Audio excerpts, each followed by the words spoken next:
10 weeks out today. So after today, we'll be in the 9s, the single digit weeks. I remember doing this last time. I was doing like weird math to try to like figure out how to make the time go faster.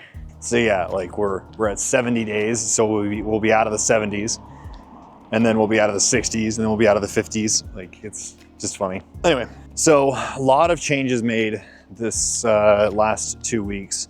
2 weeks ago, I was at the N1 Education seminar. Brilliant seminar. Learned a lot.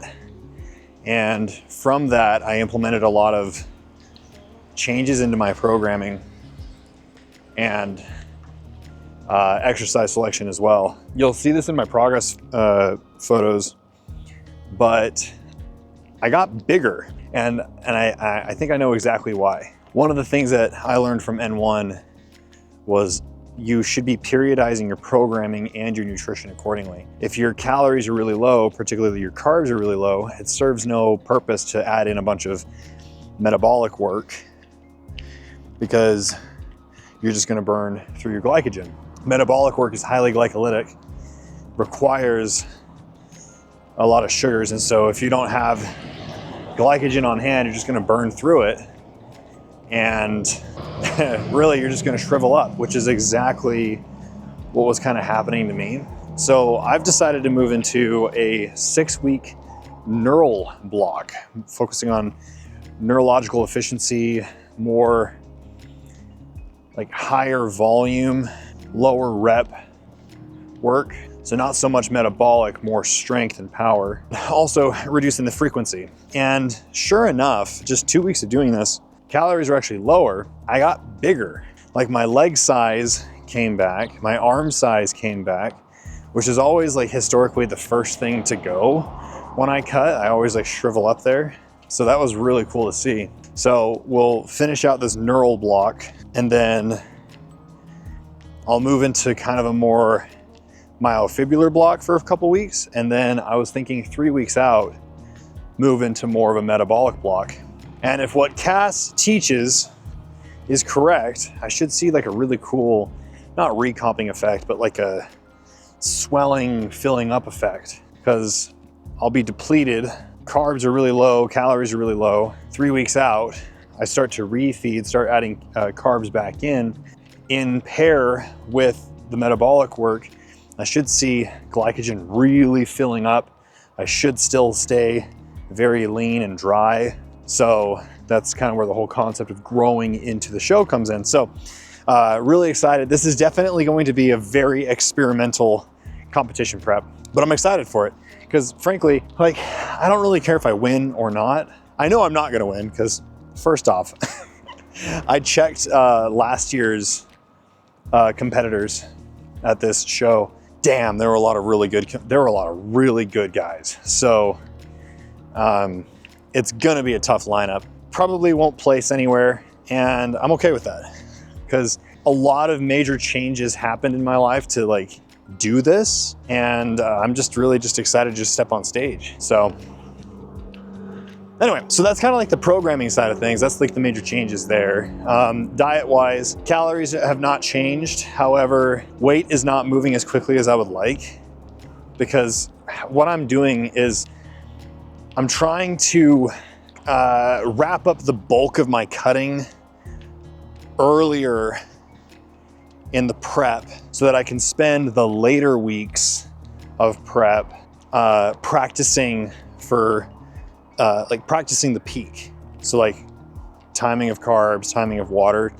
So I would really like to just get the bulk of my cut done now, get super aggressive now, 10 weeks out. I can spend the last 2 or 3 weeks practicing how my look is going to look. I've heard from enough bodybuilders, and the science kind of makes sense behind this, that the least stressed systemically that you can be, the better you're gonna look. So if you come into the show starved, overdid it on cardio because you were cutting it too late, you're gonna look worse. So that's why I would rather right now get super aggressive, get the bulk of this done, and then ease myself into the show. So with that said, weight is not moving fast enough. I've only dropped a pound this week. I would like to see 1.5 pounds to like 1.7 pounds per week. So I've increased my steps to 10K bare minimum on top of 30 minutes of zone 2 cardio 6 days a week. This week, we just signed up for a new gym. It's a freaking kick-ass facility. I love it. It's an athletic club, kind of like Lifetime or Equinox. And what made me really want to go with it is two big things. Really cool selection of machines, very similar to what I used at N1. And they got a daycare, like a really good daycare. So my wife and I can train together and save her a couple hours of her day, because what we've been doing is I go work out, I come home, Theo goes down for a nap, and then Casey goes and trains while Theo's down for a nap, and I just work. But sometimes my timing is off, sometimes I'm busier than I expect, and like I feel bad. She has to miss like a session here and there, and sometimes Theo's being more of a handful than usual. So it's just like this switching on and off thing hasn't really been working right now. So daycare is working great. We drop them off, we both get our workouts in, we pick them up. We just saved a bunch of time and a bunch of stress. So anyway, what I was going with this was they have a lap pool. So part of my cardio is lap swimming. And I was a lifeguard when I was a kid, and I used to teach swimming all the way up until like the high school swim club level. So I was pretty good at it when I was, 140 pounds.